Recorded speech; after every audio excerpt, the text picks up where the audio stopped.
Okay, wake me up when the Monaco episode's over, okay, Dre? I'll wake you up when Kimi Antonelli fails to win a race. That might be some time. Welcome back to Motorsport 101. Wait, what happened?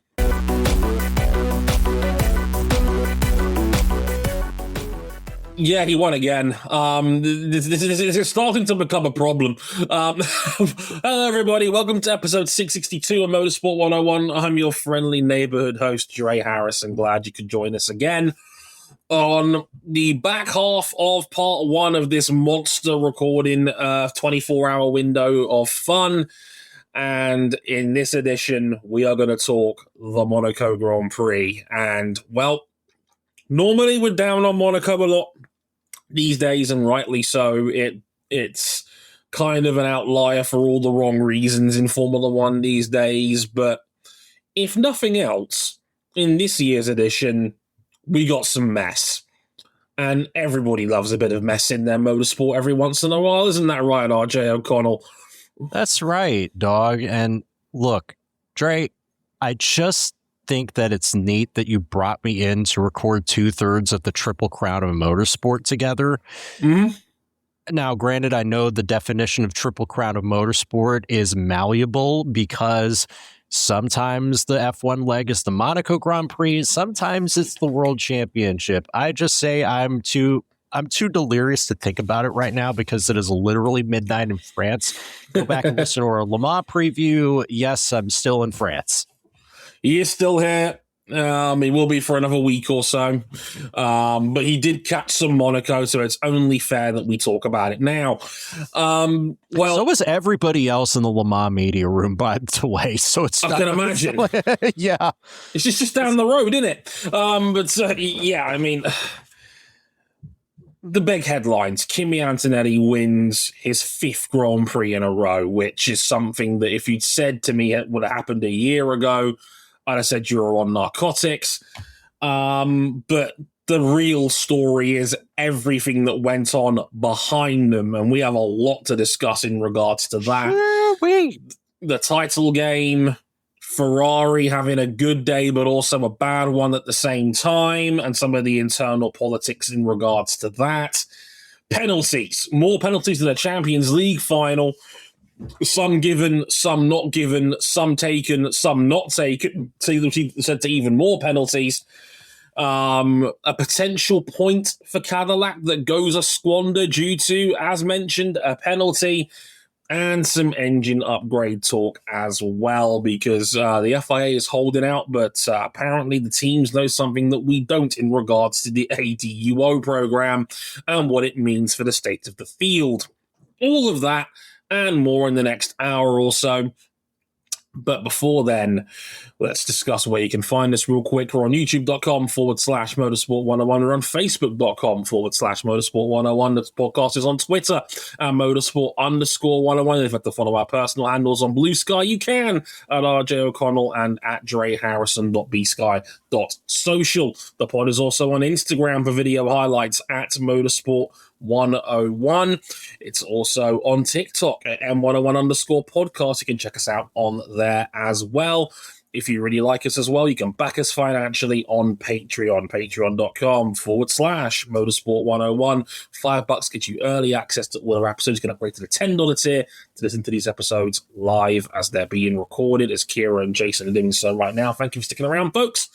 And all of those details and more are available on our website, motorsport101.com. Lovely. Right. Without further ado, let's try and break down what happened at the Monaco Grand Prix.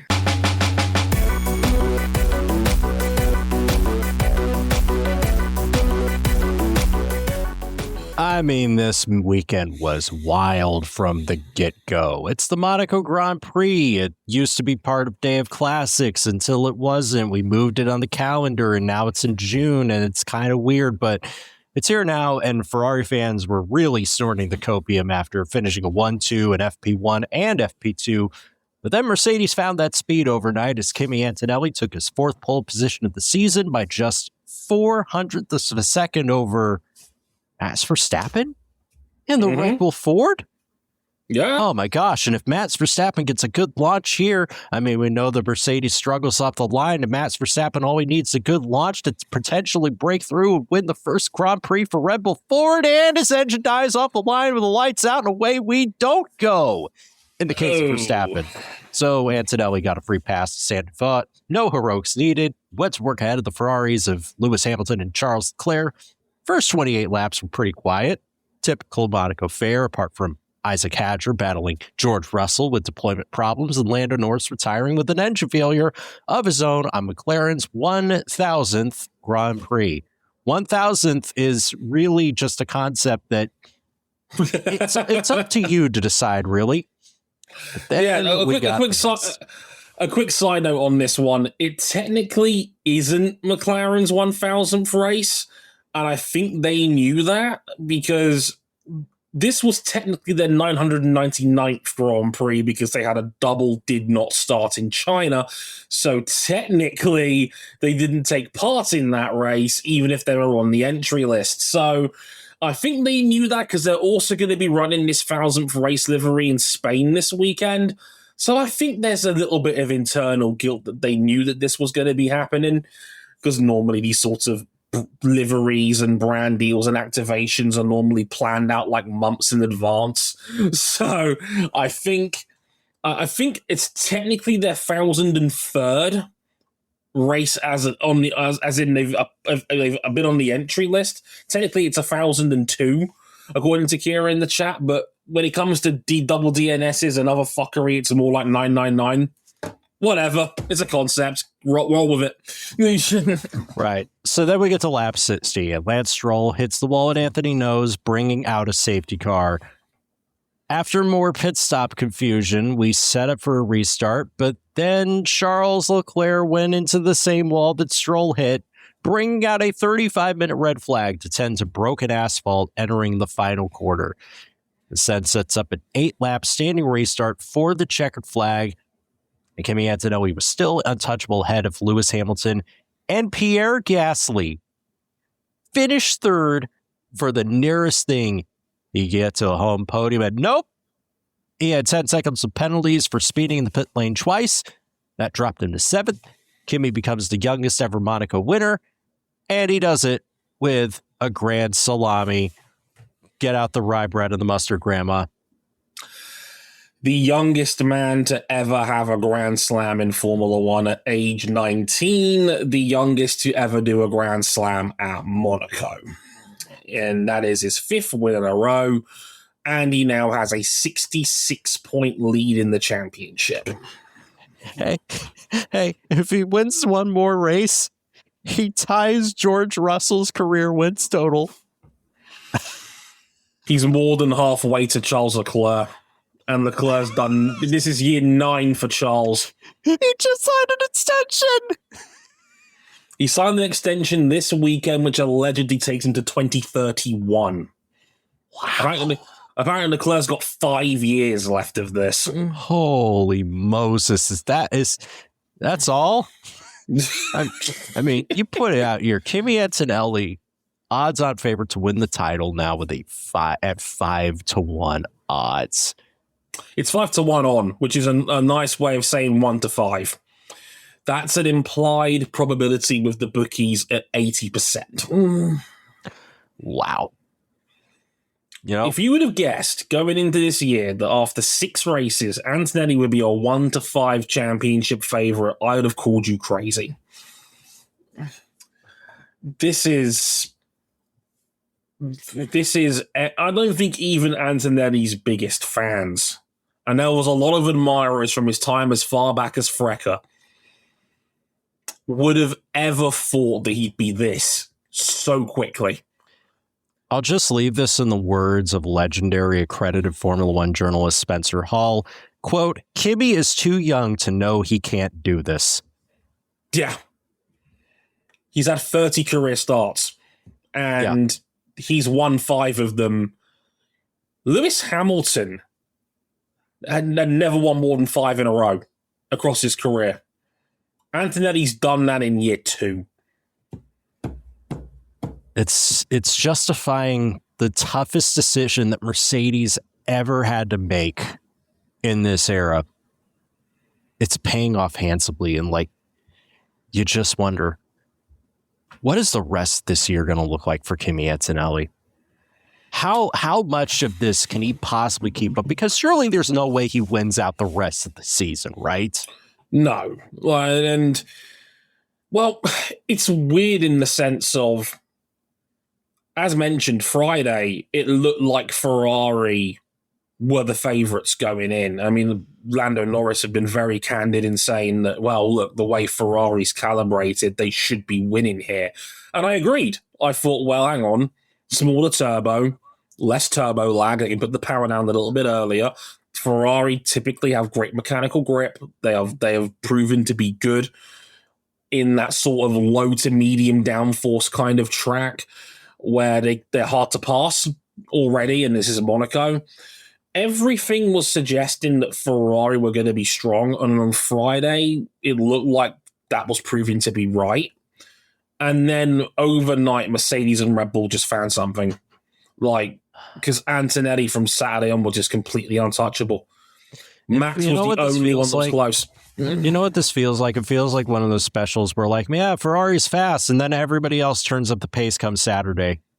Yeah, it's like the reverse of what Mercedes had been until this year, where it's like, hey, Mercs are quick, maybe Mercs can get some, maybe Hamilton can get a win, and then Saturday happens, and then Max just turns up and then beats the field's arse. This was the opposite of that. This was Mercedes operationally finding something overnight on Friday, and then once Antonelli's got the car underneath him, he's perfect. Autosport gave him the rare 10 out of 10 stamp on his weekend, and I fully agreed with it because he was perfect. From Saturday onwards, he did not put an inch wrong. This kid is 19, and I think Spencer summed it up perfectly. He's too young to know what fear looks like. He just cracked on. He just ran laps. In race trim, sometimes he's a second a lap quicker than everybody else. He was magnificent. This was the most complete weekend he's ever had at F1. And to do it in Monaco, like, I know as fans and as pundits, we don't get that jazz about the Monaco Grand Prix, but a lot of the drivers still do. It still really means a lot to win the Monaco Grand Prix. Kimi Antonelli just did that. And he made it look laughably easy. The biggest compliment I can pay him is that if you did not know any better, you would never have guessed that is a 19-year-old who's only had 30 career starts in the top flight. Yeah. He drove that like a veteran, and he did not put an inch wrong. That was an 8-lap standing restart to close out that race. He had a 6.5-second lead at the flag. No one could touch him at full chat. No one was even close. It also goes to show you as well that this Mercedes package is another all-timer. Let's not forget, it doesn't feel like it, but Mercedes are 6 for 6 on the year so far. And they have not really been close to being beaten yet by anybody else. Although, George Russell out of the points. What's happening here? So, I mean, we were talking about this, like we talked about on our last episode, that this feels like, this is going to be George Russell's year to finally break through and win that championship. Surprise, surprise. He gets usurped by Kimi Antonelli, but to not even score points?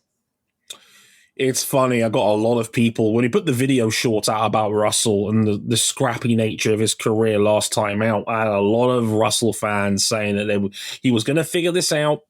This is just a blip. I completely understand why people thought like that. It's understandable. He's George Russell. He's an elite driver in this series. You'd think he would figure this out. But his weekend went to shit from Saturday, really. He was out-qualified by Kimi by 4 tenths. He had to start on row 3, which is not ideal. No one has won off the top 3 at Monaco, I think, for something like 40 years. He is stuck behind Isaac Hadjar early on, who had deployment issues for the entire race coming off his battery. He was really limping at one point round there. He was shouting at his engineer to figure something out for the whole Grand Prix.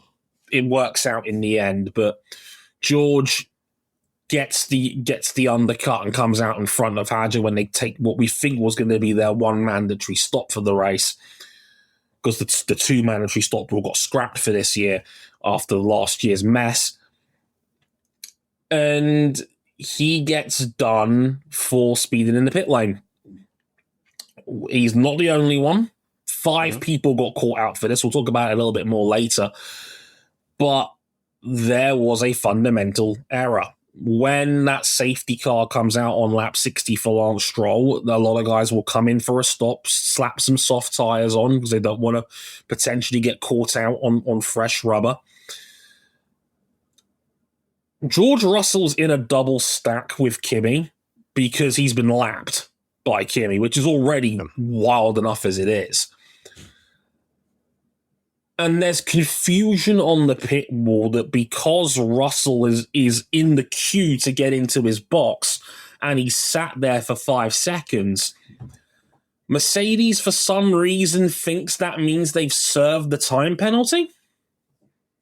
That is not the case. It has to be in the box. So when he eventually pulls in for a stop, they work on the car straight away.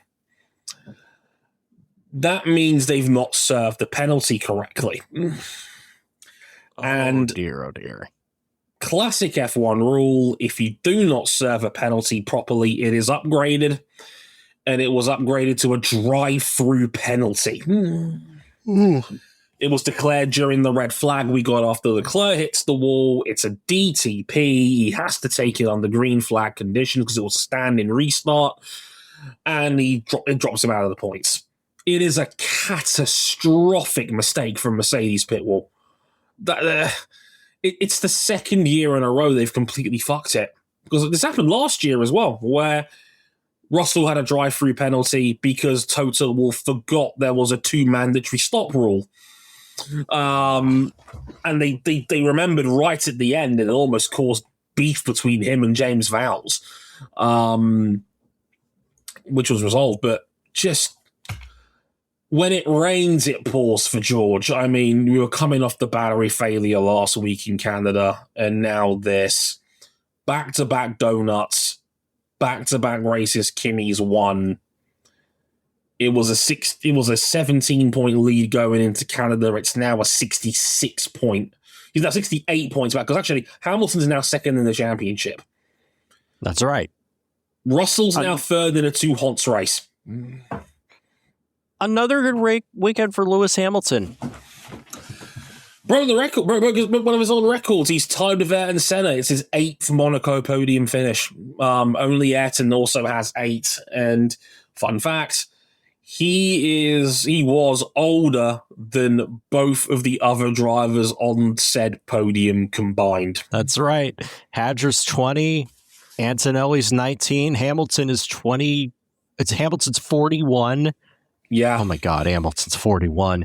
But what's this I hear about Hamilton getting some extra help? And for that matter, why is Charles Leclerc so wound up? He just signed an extension. This is a messy one. This was originally reported by the Italian division of the Motorsport Network, as well as Auto Racer over in Italy. One of the more prominent journalistic motorsport guys over in Italy that's reported on this. Mm-hmm. The revelation, and it's not quite broken out amongst the really heavy hitters yet, is that behind the scenes, Fred Vassar has gone out of his way to change an element of the braking system on specifically Hamilton's car. Right. For those who don't know, Ferrari has had a 50-year partnership with Brembo, because there's only 2 brake suppliers in Formula One. I think 5 teams are on Brembo brakes. 6 of them are on Carbon Industries, who make who are the other major brake supplier in Formula One. So it's they're the only 2 suppliers in Formula One. Ferrari's had Brembo for 50 years now. It's literally been a 50-year-long partnership. It makes sense. They're both Italian, right? It makes sense. Yeah, they're both Italian. And what they were reporting here basically is it seems that Fred Vasseur has gone out of his way under the table to basically, I think it's the pads themselves that are now carbon as opposed to Brembo. Because they're not going to split supply and have some kind of hybrid system in there. But allegedly, that's what Ferrari has done under the table. They were trialed and acquired on the down low. It's certainly not a great look for Brembo, who had to release quite a defensive statement after Leclerc put his car in the wall. Leclerc said, "I'm not taking the blame for this one. The brakes have been shit all weekend." He claimed that only one of them was working when he had the accident. His front left was fine. Apparently his front right was at like 50%. Apparently his rear brakes were not working, period. Ooh. And after the safety car, basically he could not get heat back into the brakes again. Now, an element of this is the 2026 cars in general, the way that energy is being managed. It's a lot more is going into harvesting for the battery. There's less energy to go around for the rest of the car. There's not as much energy going to the brake axles, the rear brake axles, to keep them hot or keep them in their operating window. So drivers have got to work a little bit harder to keep heat in them. So apparently when the safety car happened, Leclerc could not get his rear brakes back in that window again. And they weren't working properly. And that's what he thinks led to him putting the car in the wall at Anthony Nogues. When the moment he gets up to full racing speed, bang. It's just so Ferrari, man. Leclerc gets to break the Monaco curse once, and then they just decide, you know what? Once is enough. Never again. Suffering builds character at Camp Leclerc. It really is. And so he's give his entire prime of his career to this team. This team. We'll tie this in neatly to the fact that Leclerc did announce that he signed the contract extension with Ferrari again. He already had a deal in place until 2029. He already had the longest deal in the paddock, allegedly, and he's extended it by another 2 years, according to John Noble at the race, which means he is, by a country mile, the longest extended contract in Formula One. I don't think anybody's tied down longer than 2028 elsewhere. I think Piastri's until 28. I think that's the longest out there that anyone's got a guaranteed contract until. Charles is going to be at Ferrari till 2031 at minimum. He turns 34 that year. Charles Leclerc is going to be at Ferrari longer than any other Ferrari Formula One driver has ever been at Ferrari F1 ever. I think next year he overtakes Michael for overall appearances. And he was already number one. Someday it's got to come right for him, right? I mean, he's driving so well. There's been new elements to his game, but every time it just goes to shambles, dog. I feel bad for him because it's like we always dogpile him when he makes his maybe one big mistake for the year. It turns into like a berry job. And it hasn't helped that Hamilton has had back-to-back second-place finishes when Leclerc was nowhere in Canada. And again, I think now we know why he was struggling in Canada so bad, because again, really cold Grand Prix that was in Canada. Now we've had back-to-back rounds where he struggled with his brakes, and now we seemingly know the reason why, while at the same time, Fred Vasseur has gone under the table to facilitate Lewis Hamilton, who a lot was said last year that he was struggling with his brakes and getting used to working with Brembo for the first time after 12 years of Carbon Industries brakes when he was at Mercedes. Fred is a driver's guy. He always has been. He's known Lewis for 20 years. I know a lot of Ferrari fans were quite heated when this story dropped on Monday, because it feels like a desperation heave to placate Lewis. who, again, people have talked about his future a lot. He's been very adamant. Yeah. He's here for the long haul. He's not going anywhere. He's got that driver option for 2027, which I no doubt he will take. Lewis said 5 more years in Canada, And if you're Ferrari, when you've put $50 million a year into this guy, you kind of want him to win. Yeah. Even when Charles has now been there long enough that he's basically part of the furniture. This is year 8 for Charles at Ferrari. His 9th year in F1 period. He's getting close to 200 starts. That in itself is frightening. It's a mess. It's kind of a messy way to just like bring the whole team closer together. Like this is ideally what you want is for Charles and Lewis to be more evenly matched. They certainly weren't last year. No. This year it is a bit more even, but it's all just messy in the way they handle it. Is like to kind of just like potentially tick off a 50-year partner of the team. It would be the Ferrari way, wouldn't it? It would be.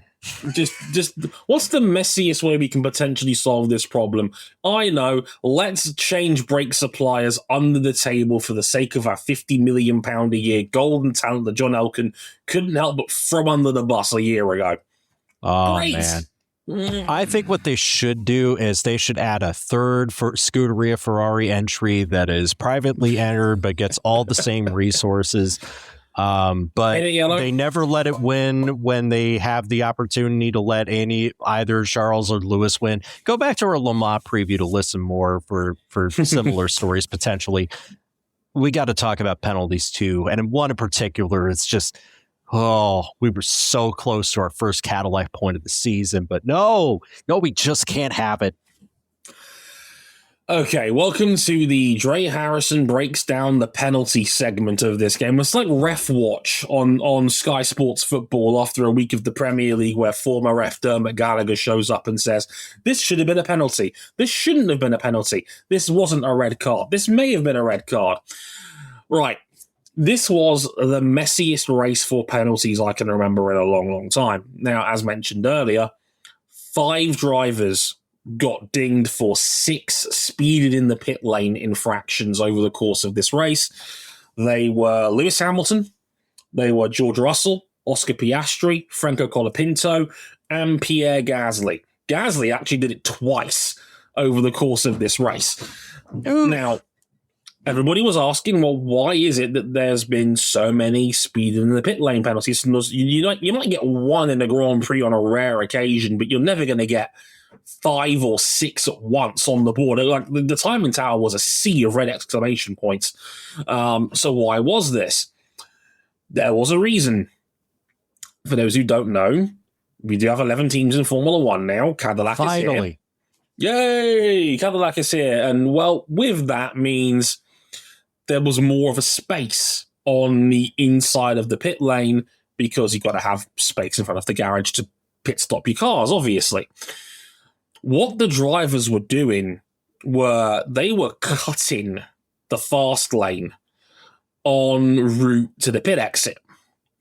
Now, why would that be a problem? Well, the way that Formula One and the FIA measures pit lane average speed is via timing loops and transponders. The cars have all got transponders, as we obviously know, and they have timing loops in the pit lane to measure average speed. They're a lot like, as Bernie Collins pointed out on the Sky broadcast, the average speed check cameras you get in the UK on motorways.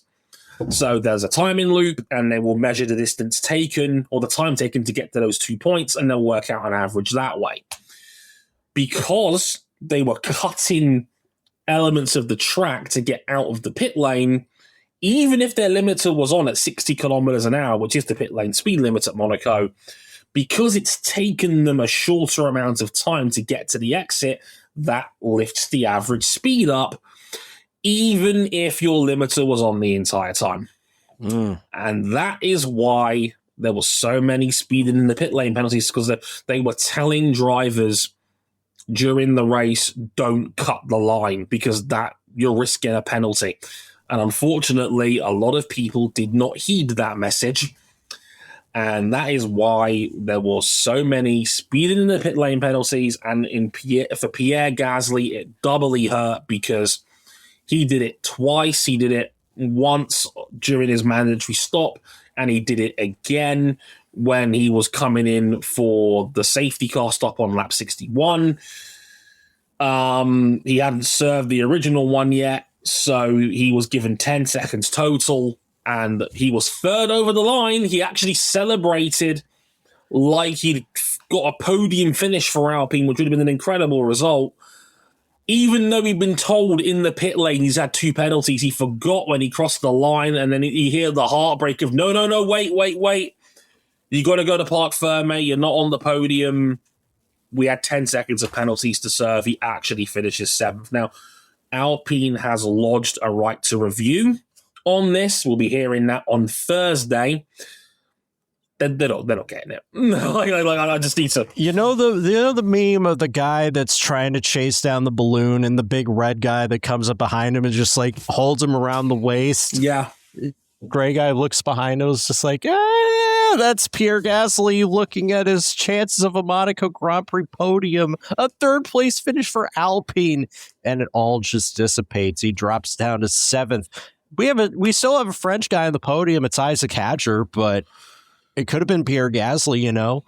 By the way, yeah, Racing Bull's 5th and 6th out of all this is a very solid result. Yeah, I think it's their best team result in quite some time. Yeah, they both got... Liam Lawson matches his career-high finish in 5th. Arvid Lindblad was there in 6th as well. They had a double jump in the sea to celebrate the occasion. Great result for Racing Bulls as a result of all that mess. Good for them. Also worth saying, this penalty segment is multifaceted.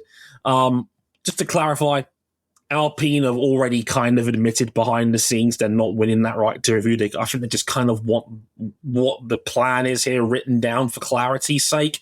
They're losing their deposit on that right to review. I can tell you that right here and now. This is a fun one, RJ.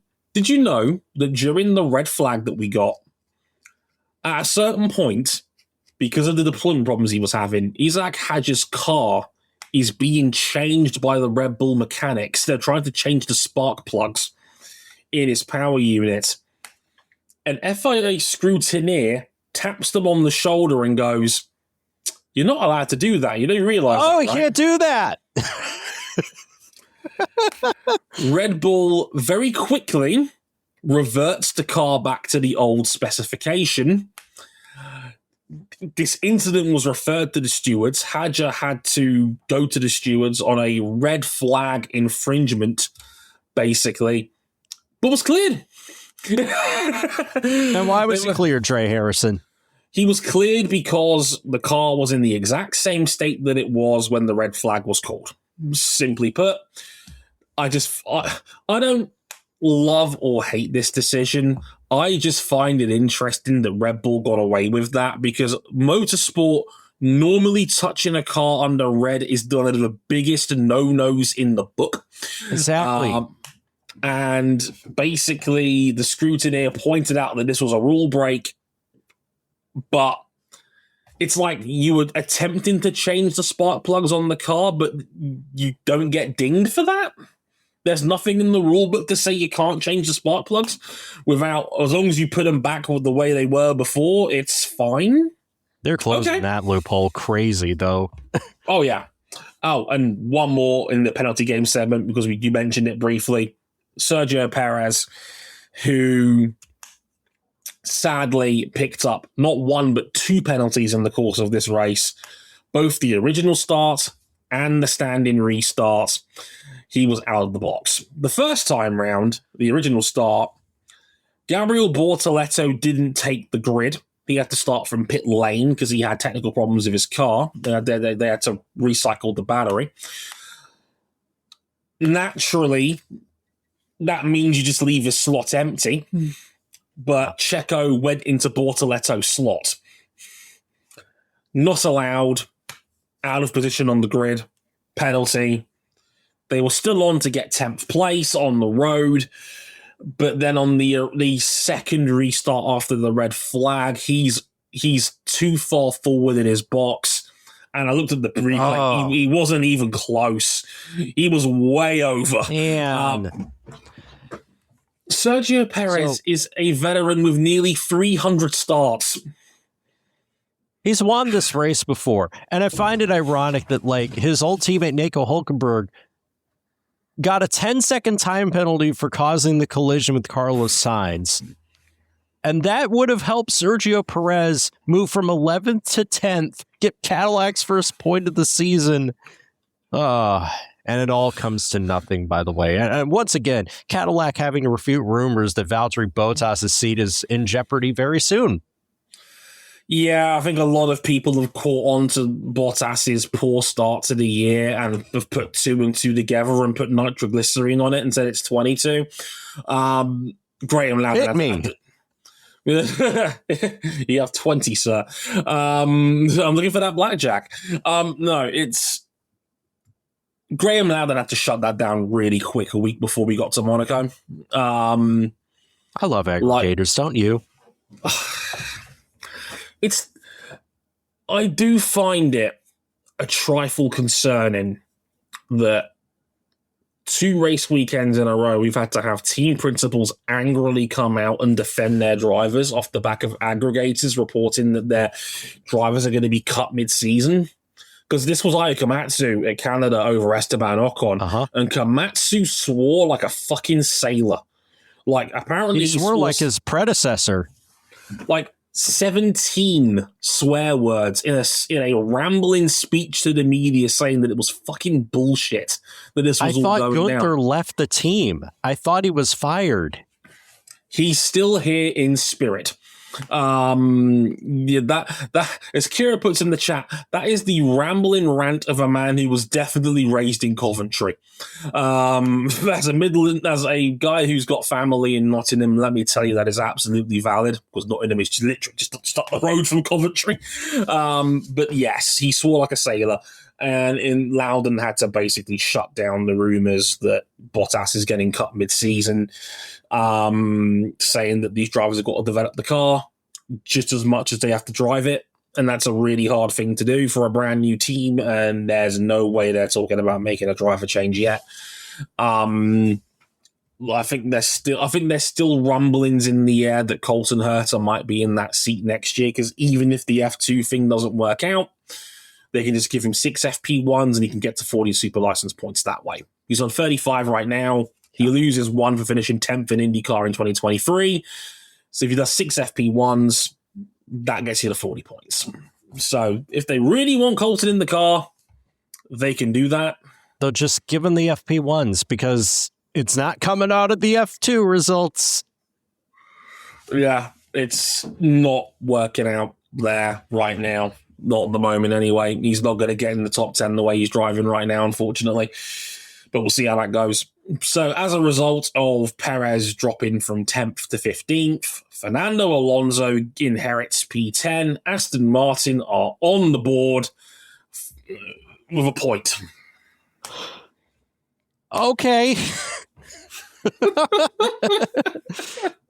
Hey, remember what this team is being talked about as like a imminent title threat because they had Honda and because Adrian Newey designed the car and now he's team principal?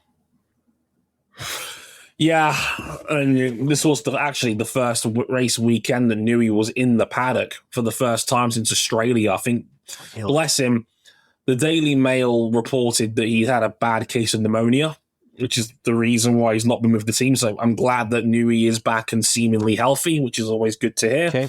That man's been through it. That man has been through it.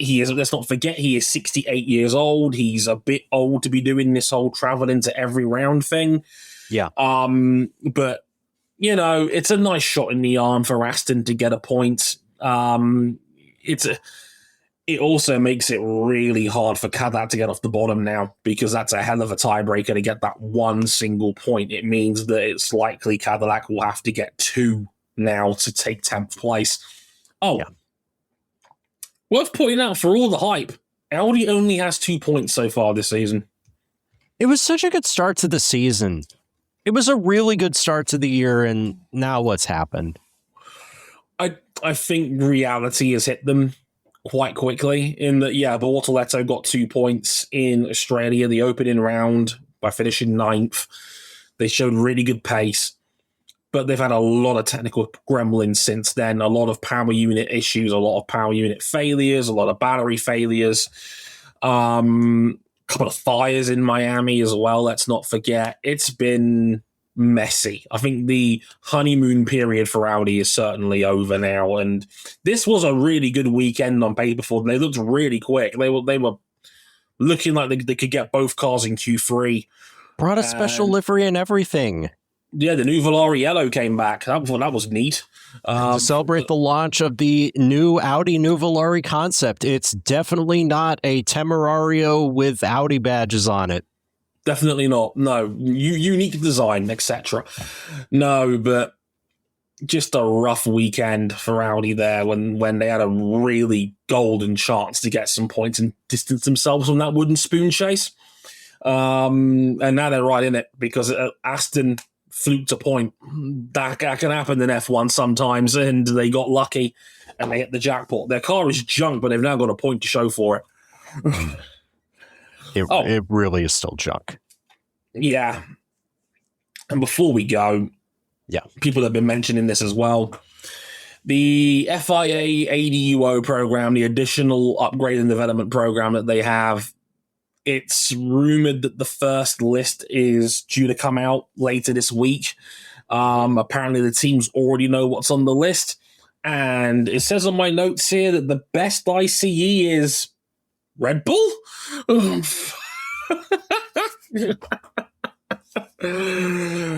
boy. There's gonna be some Ford people. They're just like, yeah, Ford makes the best engines. Woohoo! This is a weird one in that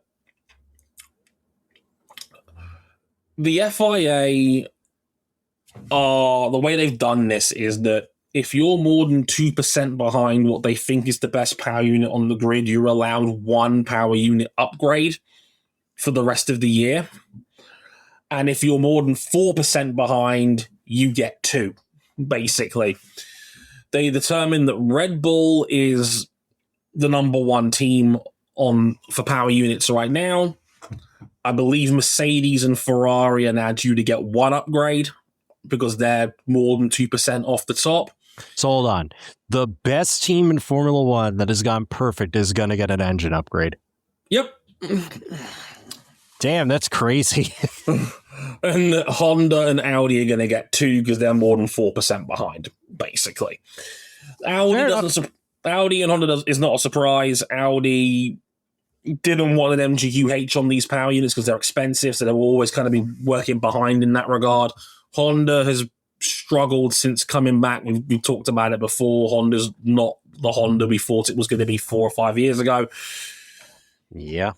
It goes to show you, if nothing else, that just having the best power unit doesn't mean you're going to be successful. Because Red Bull have got a good ICE, but it's not a reliable one. And Red Bull are clearly losing out in other ways for things like battery, things like deployment, things like drivability of the car and the chassis. That's where their issues are. And once Verstappen's car stalled off the grid, the number of people around me that were just like, well, that settles it. Verstappen's going to sports cars next year. I see a Ford hypercar with your name on it, pal. I think there's a lot of people that just kind of want Max to retire so their series can get the rub of having Verstappen in it, which I guess feels nice and what have you. But Max has basically said that if they are going to 60-40 on power delivery, he'll stick around, which I think they ultimately will. But it's not nailed on yet, which is a bit weird. But apparently there's not as much support for it as they thought there was, which... There you go. That's Monaco. Pretty much in a nutshell. Antonelli owns our souls. George Russell is struggling with adaptability problems, which we'll talk about probably a bit more during Barcelona if this holds up. The Knicks are in the finals. They may be out of it soon, or they may win it. Who knows? Despite all the best efforts to ruin the vibes of it all. Indeed. Vibes, glorious vibes. We'll be back for Formula One as we review the newly named Barcelona Catalunya Grand Prix this weekend from, surprise, surprise, Catalunya, which is sticking around as a rotational round on the calendar now. It's not going away entirely. So every other year, we're going to get 2 Spanish Grand Prix as opposed to 1, with the Madrid due later on this year. It actually looks like an actual track now, which, yay, that's a plus. So we'll be reviewing that next week alongside our review of Le Mans. So that'll be on the docket soon. Until then, though, I've been Dre Harrison. He's been RJ O'Connell. He's finally about to get some sleep, the poor fucker. We'll catch you next time. Thank you very much for listening and watching. Sayonara. Bon nuit, y'all.